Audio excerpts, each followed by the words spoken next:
வரஹ்மத்துல்லாஹி வபரகாத்துஹு. இரண்டாவது தேவையா?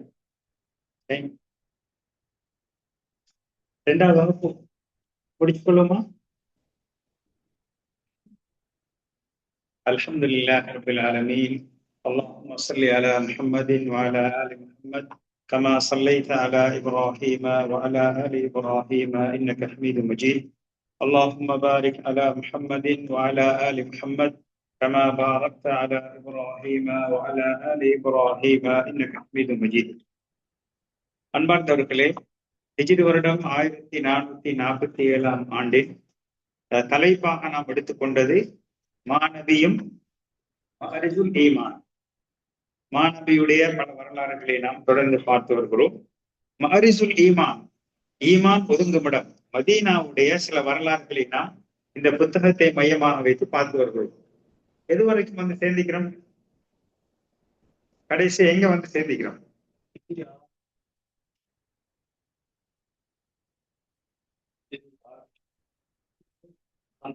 அதாவது அது மாநபி வரலாறு. மஅரிஜுல் ஈமான் புத்தகத்தை மையமா வச்சு நடக்கக்கூடிய பாடத்துல கடைசியாக வந்து எங்க வந்து சேர்ந்திக்கிறோம்? மஸ்ஜித் நபவி, அதனுடைய அமைப்புகள், மிம்பர், மெஹராப் எல்லாம் பார்த்து வந்து கடைசிக்கு எங்க வந்து நின்றோம்? அதாவது மஸ்ஜிது நபவியினுள் இருக்கக்கூடிய ஆயிஷா நாயகி அவர்களுடைய வீட்டினுள் அடங்கப்பட்டிருக்கக்கூடிய முஹம்மத் ஸல்லல்லாஹு அலைஹி வஸல்லம் அவர்கள், அபூபக்கர் ரலியல்லாஹு அவர்கள், உமர் ரலியல்லாஹு அவர்கள். ரைட். அப்ப இந்த 3 பேரையும் நாம எப்படி சந்திக்கிறது, எப்படி சலாம் சொல்றதுங்கிறது தான் பாடம். அதற்கு முன்னதாக அந்த 3 பேரையும் பற்றி ஒரு சுருக்கமான ஒரு வரலாறு சொன்னோம் இல்லையா? கடைசியாக சொல்லப்பட்ட விஷயம் முஹம்மது நபி ஸல்லல்லாஹு அலைஹி வஸல்லம் அவர்கள் யார் என்பதை சுருக்கமாக நாம பார்த்தோம் கடைசி வகுப்புல. இன்ஷா அல்லாஹ் இன்றைக்கு அடுத்து வரக்கூடிய 2 பேரும் யாரு? அபூபக்கர் ரலியல்லாஹு அவர்கள், உமர் ரலியல்லாஹு. குறிப்பிட்ட நேரத்துக்கு இன்ஷா அல்லாஹ் முடியுமான விடயங்களை எடுத்துரைப்பதற்கு அல்லாஹ்வின் உதவியை நாடியவனாய் முயற்சிக்கின்றேன். அபூபக்கர் சித்தீக் ரலியல்லாஹு அன்ஹு அவர்கள், இவர்கள் நபியுடைய மரணத்துக்கு பின்னால் முதலாவதாக கலீஃபா பொறுப்பை ஏற்றுக்கொண்டவர்கள். அவருடைய பெயர் அப்துல்லா இப்னு உஸ்மான் இப்னு ஆமிர் அல் குரைஷ் என்பதுதான் அவருடைய பெயர். இவருக்கு அசித்திக் என்று பெயர் சொல்வதற்கான காரணம் என்ன? உண்மை சொல்லக்கூடியவர்கள் எல்லாரும் சித்திக் தான். சித்திக் என்று சொன்னா உடனடியாக யாரை சொல்லுவோம் நாம? அபூபக்கர் சித்திக் ரலியல்லாஹு. ஏன் காரணம்? வகை செய்தி வந்தவுடன் முதலாவதாக எந்தவித விளக்கம் வியாக்கியானம் இல்லாம ஏற்றுக்கொண்டவர்கள் யார்? அபூபக்கர் சித்திக் ரலியல்லாஹு அவர்கள். எந்த அளவுக்கு என்றால் நபி அவர்களை பற்றி ஒரு அணுவளவேனும் பொய் பற்றிய எண்ணம் வராத ஒருவர் தான் அபூபக்கர் சித்திக் ரலியல்லாஹு அன்ஹு. எனவே சித்திக் என்ற பெயர் அவருக்கென ஒரு சொந்தமாக வைக்கப்பட்ட பெயராக இருக்கிறது.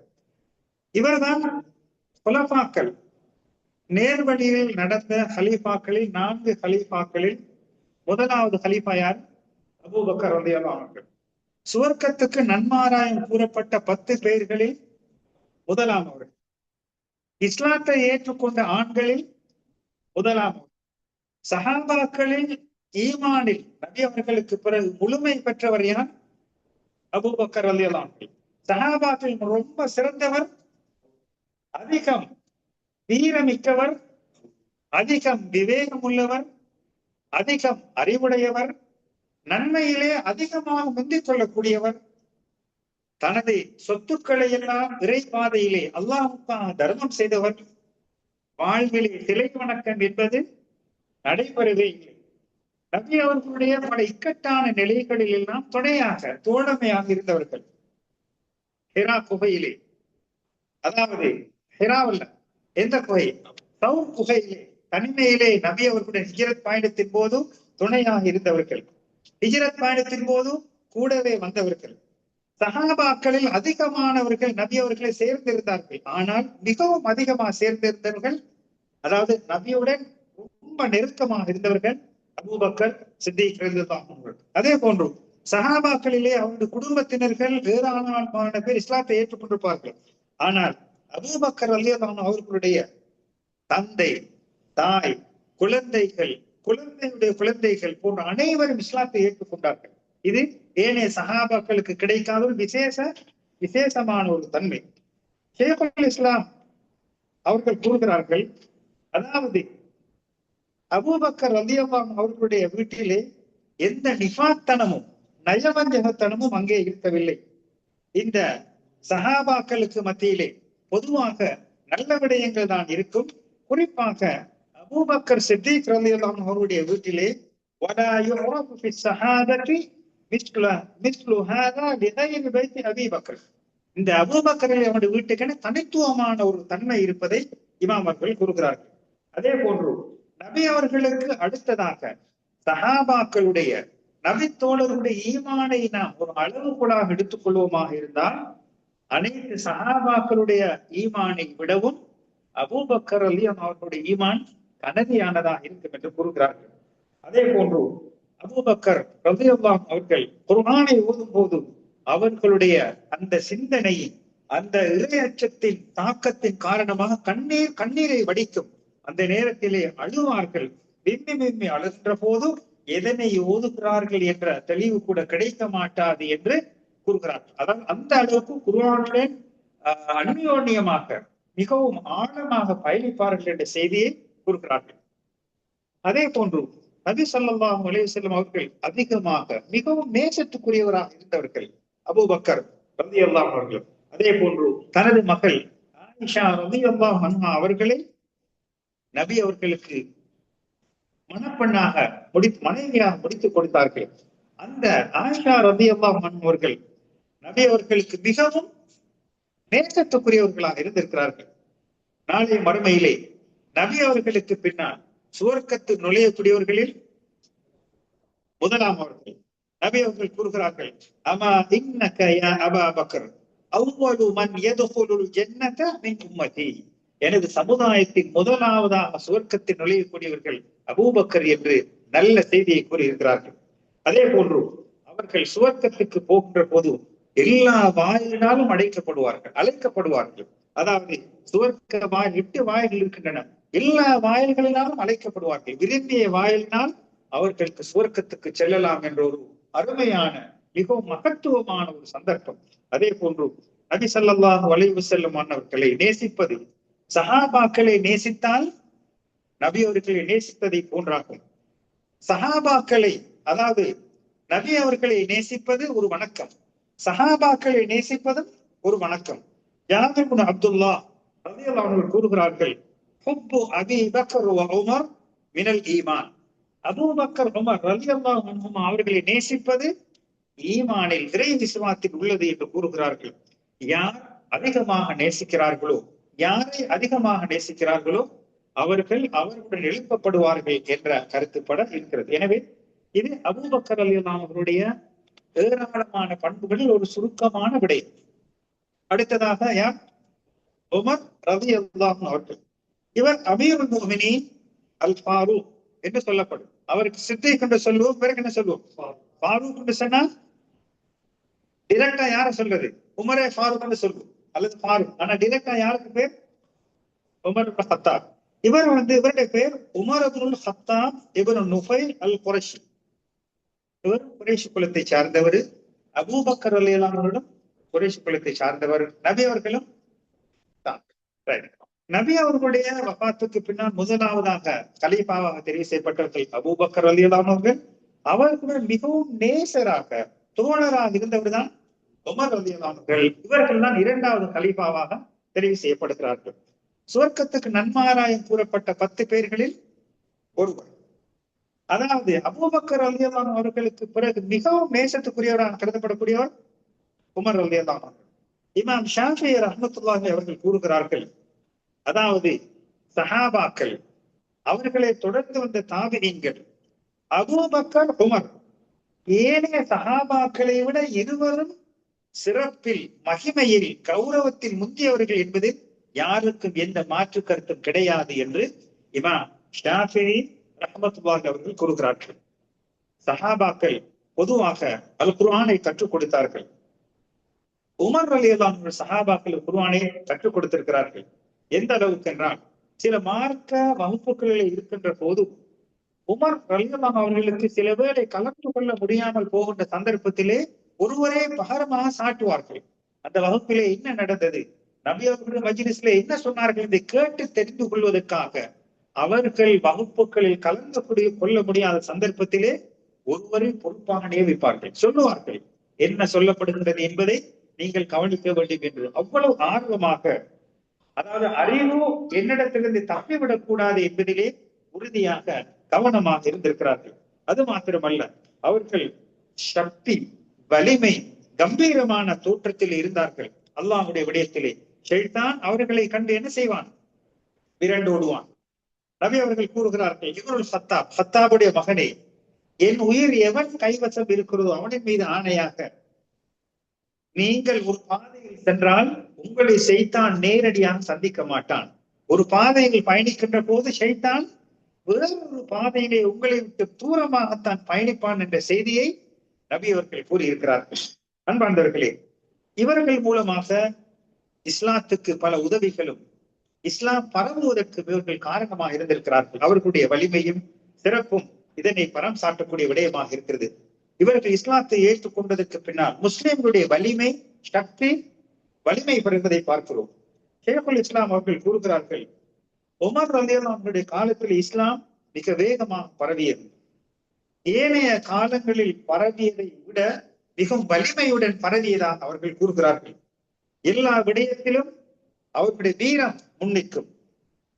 பாரசீக பேரரசுகள், ரோம் பேரரசுகள் எல்லாம் அவர்களுக்கு அச்சமுற்ற வரலாறுகளை பார்க்கிறோம். கிஸ்ராவுடைய கிரீடங்கள் எல்லாம் அவர்களுக்கு முன்னால் வைக்கப்படுகிறது. அந்த அளவுக்கு மிகவும் கௌரவமாக, மகிமை மிக்கவராக இஸ்லாத்துக்கு சேவைக்குரியவர்களாக இருந்திருக்கிறார்கள். உலகத்தை புறம் தள்ளி மறுமையை எதிர்கொண்டு அவர்கள் பயணித்திருக்கிறார்கள். அவர்களுடைய அந்த அதாவது மோதிரத்திலே பதிக்கப்பட்ட ஒரு வாசம்தான், கஃபாபில் மௌத்தி வாஇதன் யா உமர், உமரே, மரணம் என்பது உனக்கு உபதேசியாக இருக்க போதுமானது, மரணம் என்பதே ஒரு உபதேசமாக இருக்க போதுமானது என்ற வாசகம் மோதிரத்திலே பொறிக்கப்பட்டதாக வரலாறு கூறுகிறது. அவர்கள் மூலமாக பைத்துல் மக்திஸ் வெற்றி கொள்ளப்படுகிறது. அவர்களுடைய மேலங்கியூடாக அங்கே உள்ள அழுக்குகளை எல்லாம் அவர்கள் அகற்றி இருக்கிறார்கள். இமாம் இப்னு கஸீர் ரஹ்மஹுல்லாஹ் அவர்கள் இவர்களை பற்றி கூறுகின்ற போது அல்லாஹ்வுடைய விடயத்தில் மிகவும் பணிவாக, அவாதுவாக நடந்திருக்கிறார்கள். எளிமையான வாழ்வு, உணவு வகையிலே மிகவும் எளிமையான தன்மை. ஆனால் மார்க்க விடயத்திலே, அல்லாஹ்வுடைய விடயத்தில் மிகவும் கடுமையாக, உறுதியாக இருந்திருக்கிறார்கள். அவர்களுடைய ஆடைகளை எல்லாம், ஆடைகள் விட்டு போகின்ற போது அல்லது அதிலே ஓட்டைகள் விழுகின்ற போதெல்லாம் தோல் கொண்டு அவைகளை தைத்து எளிமையான வாழ்க்கையாக வாழ்ந்திருக்கிறார்கள். தனக்கு தேவையான தண்ணீர் தொட்டிகளை எல்லாம் தனது தோற்றுயற்சிகளை சுமந்து வந்திருக்கிறார்கள். அவர்கள் மகிமையானவர்கள், ஹலீஃபா, கௌரவமானவர்கள். அப்படி இருந்தும் இவ்வாறான வேலைகளில் ஈடுபடுவதற்கான காரணமாக அமைந்தது அவருடைய பணிவுத்தன்மை, பெருமையற்ற தன்மை, அகங்காரமற்ற தன்மைதான் இவைகளை செய்வதற்கு அவர்கள் இடம் கொடுத்திருக்கிறது. அன்பார்ந்தர்களே, இவர்கள் நபி அபூபக்கர் சித்திக் ரலியல்லாஹு அவர்களை அதிகமாக நேசிக்கக்கூடியவர்களாகவும் அன்பு வைக்கக்கூடியவர்களாக இருந்திருக்கிறார்கள். அபூபக்கர் ரலியல்லாஹு அவர்கள் கூறுகிறார்கள், உலகத்திலே, அதாவது இந்த பூமியிலே எனக்கு மிகவும் விருப்பத்துக்குரியவராக உமரை தவிர வேறு யாரும் இல்லை. மிகவும் விருப்பத்துக்குரியவராக, அதாவது நபிக்கு பின்னால் உமர் ரலியல்லாஹு நேசத்துக்குரியவர்களாக இருந்திருக்கிறார்கள் என்று அபூபக்கர் ரலியல்லாஹு அவர்கள் கூறுகிறார்கள். எனவே நமது இந்த மூன்றாவது பகுதியிலே நபி அவர்களை பற்றியும் அபூபக்கர், உமர் ரலியல்லாஹு அவர்கள் பற்றி சுருக்கமாக பார்த்திருக்கோம். இப்ப நாம அடுத்தது எங்க போகிறோம்? இதெல்லாம் என்னத்துக்கு நாம சொன்னது?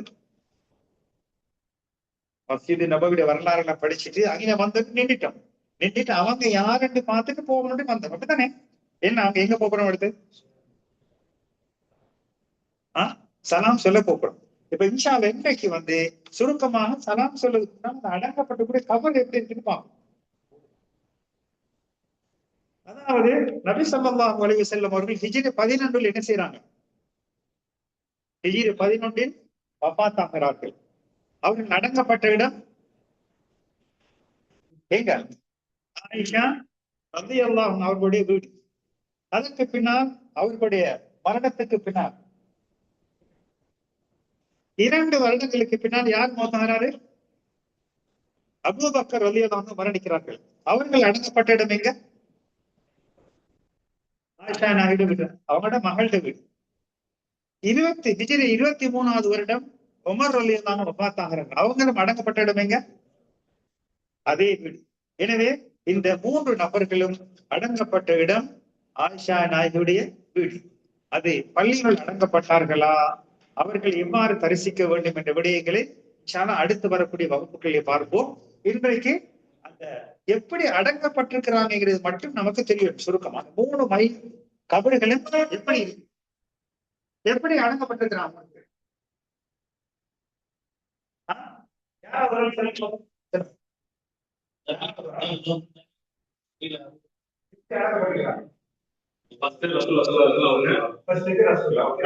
அதுக்கப்புறம் அவங்களுடைய மாத்துக்கு பக்கத்துல கொஞ்சம் கீழே அதுக்கப்புறம் கொஞ்சம் கீழே உமர் இருந்தாங்க. 3 பேரும் அப்படி அடங்கப்படுகிறார். உதாரணமாக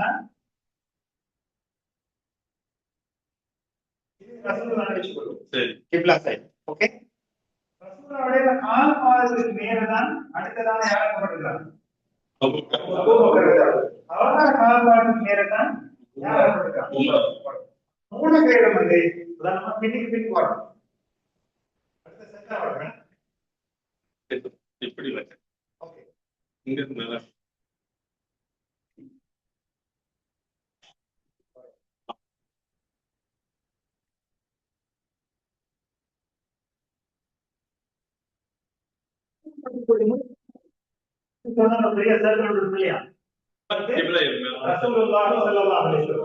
அதுக்கு பின்னாடி அவனோட காலுக்கு நேர யாரு?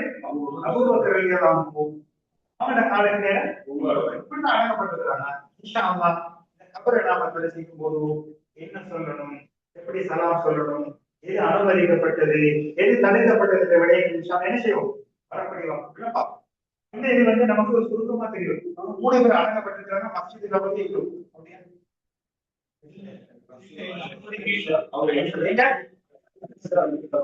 அதை நம்ம நல்லா தெரிவிக்கிறோம். ஆயிஷா நாயுடைய வீட்டுள்ளுக்கு அடங்கப்பட்டிருக்கிறாங்க. ஆயிஷா நாயுடைய வீடு பள்ளியின் விஸ்தரத்தின் காரணமாக பள்ளியுடன் உருவாக்கப்பட்டது. ஆனா அதுதான் என்ன, அந்த வீடுதான்